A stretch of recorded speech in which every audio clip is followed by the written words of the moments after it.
बबलू जी। जो है तेजस्वी यादव का बयान आया कि भाई जातिगत जनगणना कराने से एक फायदा हुआ है जो 94 लाख से अधिक लोगों को हमने पिछले में शामिल किया है, उन्हें 2-2 लाख रुपया दिया जाएगा। क्या कहना है? पहली बात कि जो जातिगत जनगणना नहीं सर्वे हुआ उसमें जो जानकारी निकल कर आई तो वो ये बात को दिखाती है कि पिछले 30-35 सालों में जाति के नाम पर राजनीति होने के बावजूद समाज के जो वर्ग जातिगत आधार पर पीछे छूट गए, आर्थिक नजरिए से पीछे छूट गए, उनकी स्थिति में, उनकी भागीदारी में कोई परिवर्तन नहीं आया है। तो पिछले 30-35 वर्षों से जो लोग शासन व्यवस्था में हैं उनको उसकी जिम्मेवारी भी लेनी चाहिए और उस पर उनको जवाब भी देना चाहिए कि भाई 30-35 साल से सत्ता आपके पास है, संसाधन आपके पास है, कुर्सी पर आप बैठे हैं, तो अगर इन वर्गों को भागीदारी नहीं मिली, संसाधन नहीं मिला, इनकी तरक्की नहीं हुई, तो इसके लिए कहीं ना कहीं आप मतलब लालू जी और नीतीश कुमार दोषी हैं, क्योंकि पिछले 32 साल से तो यही सत्ता में बैठे हुए हैं। उनको ये बताना चाहिए कि भाई सत्ता में इन वर्गों की भागीदारी क्यों नहीं बढ़ी, क्यों उनको लाभ नहीं मिला, क्यों उनकी एजुकेशनल स्थिति नहीं सुधरी, क्यों उनकी आर्थिक स्थिति नहीं सुधरी। आज बिहार सरकार में जो मंत्रिमंडल है उनको बताना चाहिए कि इसमें गरीब, पिछड़े, वंचित मुसलमान समाज के कितने लोग मंत्री हैं और उन मंत्रियों के पास कौन सा विभाग है। सच्चाई ये है कि बिहार का जो अभी बजट है इस साल का 2,46,000 करोड़ का, उसमें 60% जो राशि है उसके विभागों के मंत्री सिर्फ 2 व्यक्ति हैं, नीतीश कुमार और तेजस्वी यादव। तो अगर आप कह रहे हैं कि समाज के किन्हीं वर्गों को भागीदारी नहीं मिली, तो आप ही ने भागीदारी नहीं दिया है। नीतीश कुमार, तेजस्वी यादव को कौन रोक रहा है कि गृह मंत्री आप किसी मुसलमान को बना दीजिए, दलित को बना दीजिए, अति पिछड़े को बना दीजिए, शिक्षा, स्वास्थ्य, पथ निर्माण, ग्रामीण विकास, ये सब मंत्रालय दीजिए इन समाज के लोगों को, कोई रोक तो रहा नहीं है। लेकिन इनको देना तो है नहीं, जबरदस्ती का एक कहानी कहना है। दूसरी बात जो आपने कही, घोषणा हुई है कुछ पैसे ट्रांसफर करने की, पैसा ट्रांसफर करना चाहिए, अगर सरकार के पास साधन है तो करना चाहिए। लेकिन बिहार में 3 करोड़, 3.25 करोड़ परिवार रहते हैं और आर्थिक सामाजिक नजरिए से बिहार देश का सबसे गरीब और पिछड़ा राज्य है। यहाँ पर 80% लोग, 100 में 80 आदमी आज भी दिन का 100 रुपया नहीं कमाता है। ये आंकड़ा याद रखिए।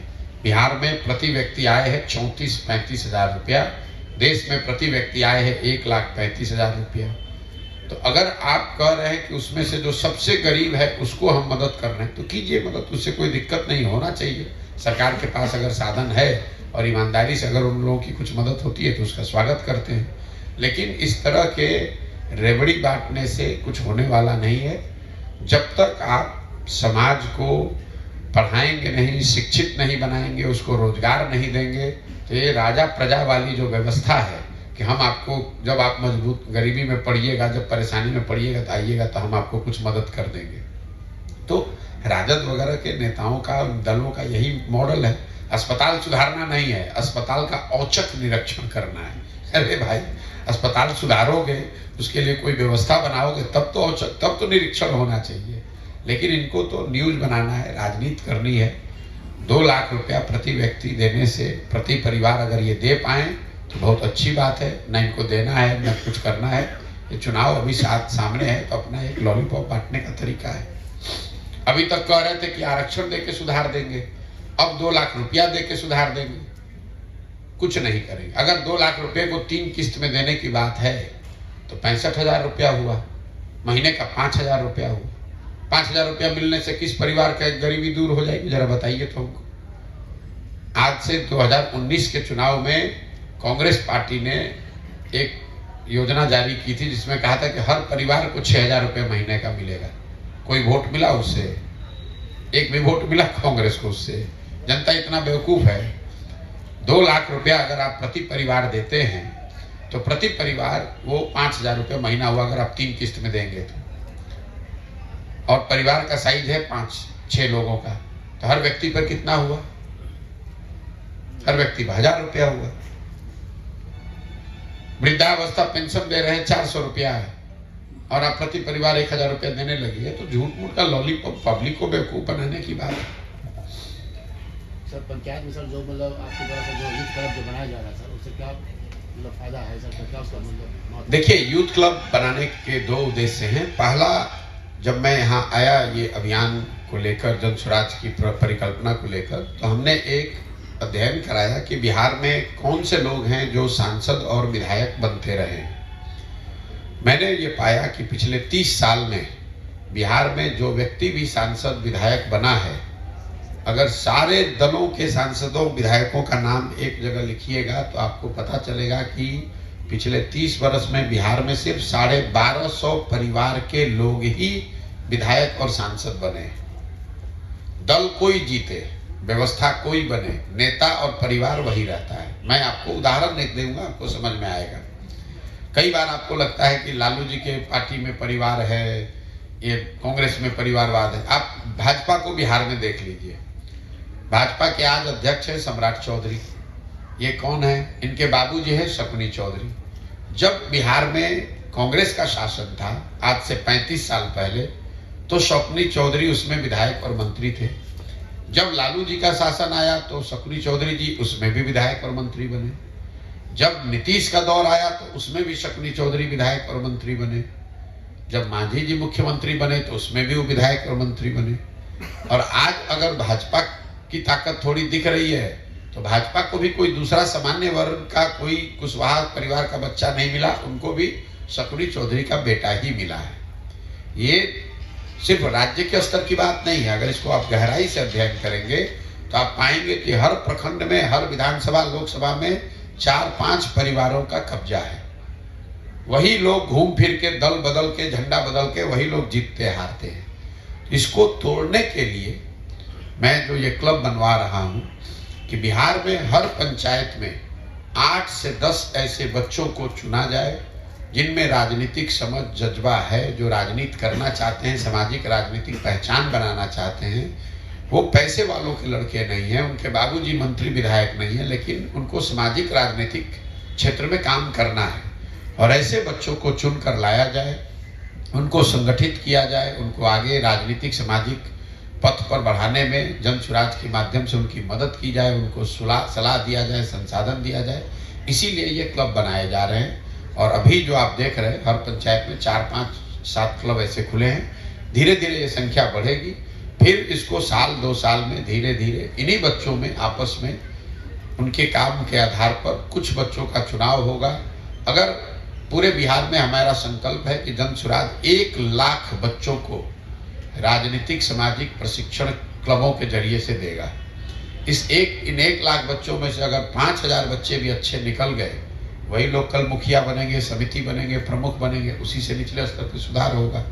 नहीं तो अभी जो इसका बाबूजी विधायक है उसी का लड़का विधायक बनेगा। जो सामान्य परिवार का लड़का है, गरीब है, समझ है उसको ज़्यादा, लेकिन उसके पास साधन है नहीं, कोई बताने वाला है नहीं। इसीलिए ये क्लब की व्यवस्था बनाई जा रही है।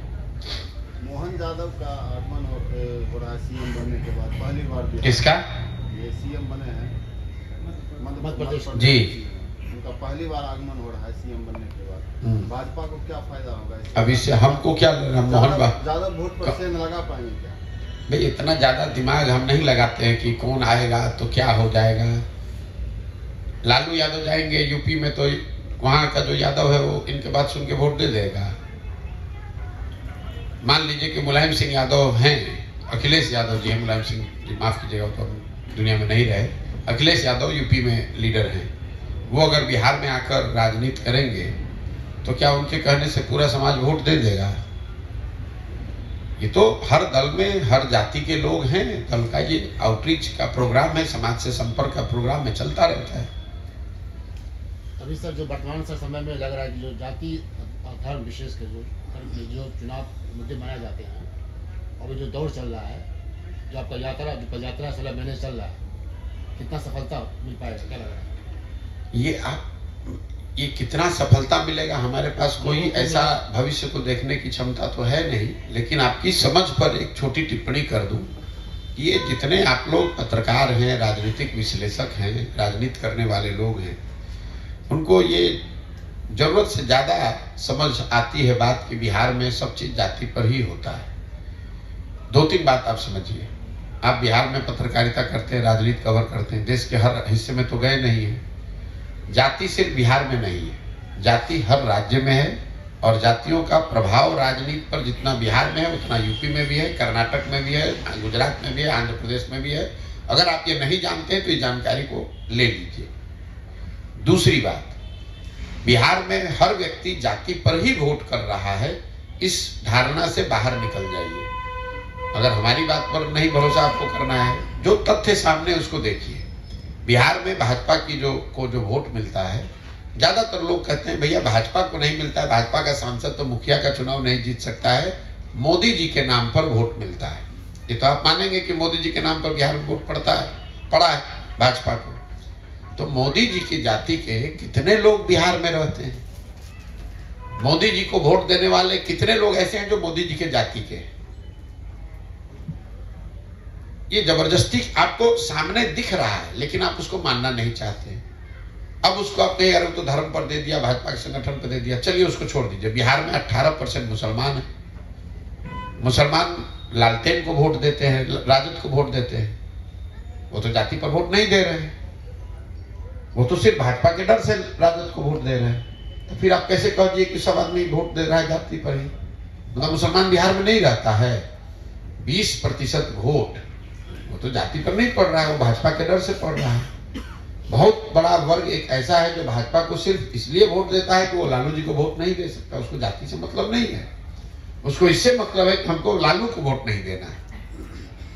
तो इतनी आसानी से एक लाइन में चीजों को जब आप लोग सब बताते हैं, स्वीपिंग स्टेटमेंट अंग्रेजी में जिसको कहते हैं, अरे बिहार में तो सब जातीय पर होता है। मेरे भाई, इतना आसान होता तो जातियों का जो प्रोपोर्शन है, अनुपात है समाज में, वो तो घटता बढ़ता है नहीं। अगर 14% यादव है तो 14% यादव रहेगा। 20 साल पहले भी था, आज भी 18% अगर मुसलमान आज से 20 साल पहले था तो 0.5% बढ़ा घटा होगा, उतना ही है। तो फिर जो जाति के समीकरण से लोग चुनाव जीतते हैं, उनका सीट घटता बढ़ता कैसे है? अगर हर जाति वाला फिक्स ही है तो इस संख्या घटती बढ़ती कैसे है? जाति समाज की सामाजिक राजनीतिक जीवन का एक महत्वपूर्ण पहलू है और समाज में एक बड़ा वर्ग जाति के आधार पर वोट करता है। लेकिन एक बड़ा वर्ग वोट करता है जाति पर और सब वोट करता है, दोनों में जमीन आसमान का फर्क है। समाज में एक बड़ा वर्ग जाति के आधार पर वोट करता है। आपको समाज के विभिन्न पहलुओं को समझना है। बहुत वर्ग है जो धर्म के नाम पर वोट करता है, एक बड़ा वर्ग है जो लालू के डर से भाजपा को वोट करता है, एक बड़ा वर्ग है जो भाजपा के डर से वोट करता है। बहुत लोग पढ़ाई के लिए, रोजगार के लिए भी वोट करते हैं। जो वोटिंग का रिजल्ट है चुनाव का, वो सारे बातों का सम्मिश्रण है। सिर्फ ये कह देना कि जाति के आधार पर वोट पड़ा है, तब तो भाई भाजपा को यहाँ 0 सीट हो जाना चाहिए। ये तो हुआ नहीं आज तक। बिहार में जो आर्थिक सामाजिक स्थिति है वर्तमान, उसके लिए भाजपा कितनी जिम्मेदार? भाजपा बहुत ज्यादा जिम्मेवार है, इसलिए कि करीब 13-14 साल तक उन्होंने सत्ता बिहार में चलाया है और उससे भी बढ़कर पिछले 10 वर्ष से भाजपा देश में शासन में है। और 10 साल के भाजपा के देश के शासन में बिहार को कोई भी लाभ नहीं मिला, न केंद्र के नजरिए से, न जब उनकी सरकार यहाँ राज्य में थी उसके नजरिए से। और ये तब हुआ है जबकि बिहार से भाजपा को एक तरीके से आंख बंद करके लोगों ने वोट दिया है। लोगों को ये बात समझ में नहीं आती है, जितना वोट भाजपा को गुजरात में पड़ा है, करीब उतना ही 100% वोट बिहार के लोगों ने भी 40 में 39 MP जिताया है। यहाँ से यूपी से ज्यादा वोट परसेंटेज टर्म्स में हमने दिया है, हम लोगों ने दिया है। लेकिन आप गुजरात की तरक्की देख लीजिए, भाजपा की चिंता देख लीजिए, गुजरात के तरक्की को लेकर मोदी जी कितना समय गुजरात में देते हैं ये देख लीजिए, और मोदी जी ने बिहार के लिए क्या किया ये देख लीजिए। तो जब आप जो बात मैंने शुरू में बताई कि गुजरात का आदमी मोदी जी को वोट कर रहा है, भाजपा को वोट कर रहा है, लेकिन वो वोट इसलिए कर रहा है कि वो गुजरात में तरक्की देख रहा है, तरक्की पा रहा है, तरक्की की डिमांड कर रहा है। बिहार के लोग मोदी जी को वोट कर रहे हैं, मुफ्त में वोट कर रहे हैं, हम लोग को मिल कुछ नहीं रहा है, लेकिन हम लोग वोट किए जा रहे हैं धारा में बहकर। भाई यूपी का लोग वोट कर रहा है, मध्य प्रदेश का आदमी वोट कर रहा है, वहां कुछ काम भी तो हो रहा है, यहाँ पर काम कुछ नहीं हो रहा है। हम लोग वोट मुफ्त में दे रहे हैं, और मुफ्त में वोट दीजिएगा। 100 रुपए का चीज अगर 1 रुपया में बेचिएगा तो चाहे मोदी को दीजिए कि लालू को दीजिए, नुकसान तो होगा ही होगा। तो बिहार की जो जनता है वो वोट मुफ्त में दे रही है, इसीलिए ये नुकसान हो रहा है और इसलिए भाजपा बड़ी जिम्मेवार है। दूसरी भाजपा की जिम्मेवारी ये है कि जिस तरह से कांग्रेस ने बिहार को लालू जी के हाथ में सौंपकर 15 साल तक हम लोग को अपने हवाले करके जीने मरने के लिए छोड़ दिया, एमपी के लालच में कि 10, 20, 15 एमपी सांसद हम लोग का जीत के जाता रहे, लालू जी चलाएं, बर्बाद कर दें, बिहार कहीं चला जाए, रसातल में चला जाए, कांग्रेस को उसकी चिंता नहीं थी। वही काम भाजपा ने किया नीतीश कुमार के साथ कि नीतीश जी यहाँ सत्ता में बने रहे, बिहार चले न चले, भट जाए, हम लोग का 35 सांसद जीत कर जाता रहे, बिहार का जो होना है वो होता रहे। और इसका प्रमाण ये है कि जो भाजपा दूसरे राज्यों में दूसरे पार्टियों को तोड़कर सरकार बनाती है, बिहार में 2020 में वो सबसे बड़ी पार्टी जनता ने उसको बनाया था। उनके 75 विधायक बने थे, नीतीश जी के 42 विधायक थे। भाजपा को किसने रोका था यहाँ मुख्यमंत्री बनाकर जिम्मेवारी लेकर सुधारने के लिए? क्यों नहीं बनाया? इसलिए नहीं बनाया कि नीतीश जी को मुख्यमंत्री बना के रखो, समीकरण गड़बड़ाना नहीं चाहिए, सांसद हमारा जीत कर जाता रहे, बिहार के बच्चे मजदूरी कर रहे हैं तो करे, उससे उनको क्या फर्क है। ये बात तो बिहारियों को समझने की जरूरत है। भाजपा को क्या है भाई, भाजपा को 30-35 को सांसद यहाँ से चला गया, उनकी दिल्ली में जय जयकार हो रही है, बिहार का आदमी मरता है, मरे। जब गुजरात में जाकर आपको गाली पड़ती है तो भाजपा का आदमी आता है बचाने। जब तमिलनाडु में बिहार के बच्चों को मारा जाता है कोई आता है बचाने। जब कश्मीर में हम लोग के मजदूर मारे जाते हैं तो भाजपा आती है बचाने। आपने 30, 35, 40 सांसद जिताकर भेज दिया, भोगिए।